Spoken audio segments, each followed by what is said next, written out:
Today we'll be going through the Bible and we'll be looking specifically in Genesis chapter 20. Genesis chapter 20 is familiar to Genesis chapter 12 in the sense that in the prior account, Abraham and his household moved to Egypt to escape, a devastating famine that we saw and read about in Genesis chapter 12, verses 10. If you missed that episode 12, please pick it up on our YouTube channel. You can also scan the QR code that is on your screen to have access to the same. Worried that the people would see how beautiful his wife was and, kill him for her, Abraham asked her to lie about her state or her status in his life. We did read about that in Genesis 12:13.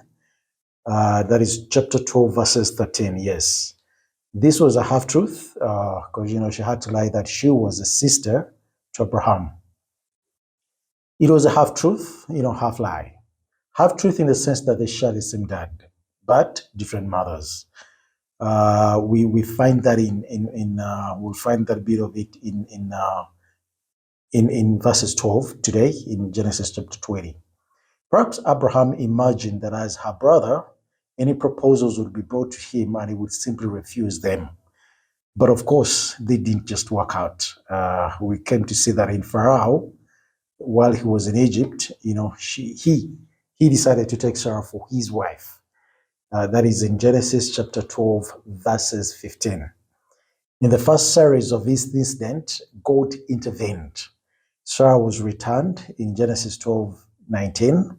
Abraham and his household left Egypt with far more than they had actually brought in.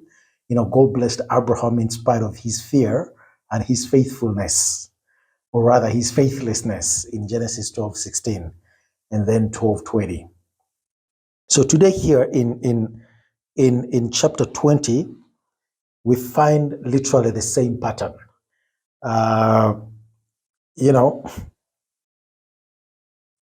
Abraham and company, they sort of pull up stakes at Mamre and they move to a place called Gerar. Gerar is in the south of Gaza. If you've been to to Israel, you should have an idea where the location of Gerar is.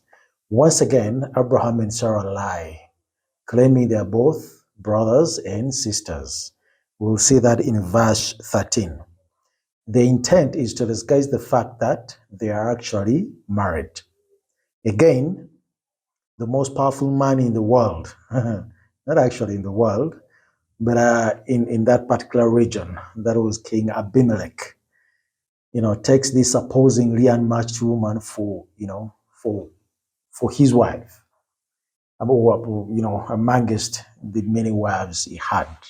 We'll see that in verses 2. God afflicts Abimelech with an illness and sort of closes the wombs of all the women in the household of Abimelech. We'll see that in verses 18. God appears to Abimelech in a dream. He announced to Abimelech that he's going to die, for taking a married woman or a wife of Abraham. We'll see that in verses 3. Abimelech responded truthfully that he has not yet approached Sarah and that he had actually acted this, with full integrity, believing her to be Abraham's sister as we'll see, in verses 4 and verses 5. The Lord sort of agrees with Abimelech. If Abimelech will return Sarah,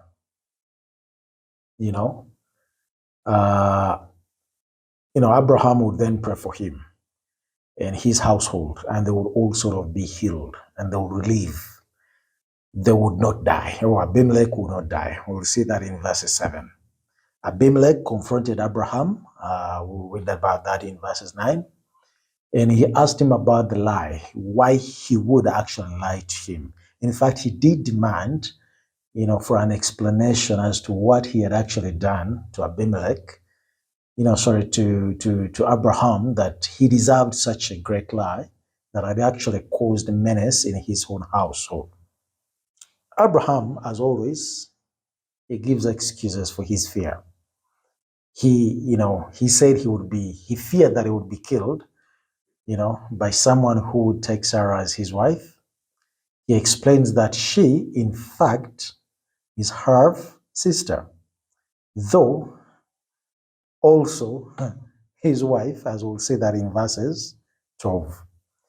The answer reveals once more that Abraham's lack of confidence in God to protect him and Sarah, in spite of all the ways God had shown him, about his faithfulness. Abimelech, of course, returned Sarah back to Abraham, along with a couple of gifts, in fact, quite a number of gifts. These gifts included animals, servants, choice of land where he wanted to live, a large sum of silver to show Sarah's innocence and protect her reputation. We read about that in verses 14 to 16. Abraham then would pray, he prayed for Abimelech, he asked God to, heal them. He got healed of the sicknesses that he had. His wife and many of the other women in his household all became again pregnant, and they were able to bear children. That is the bit of a summary in a nutshell about, chapter 20 of Genesis.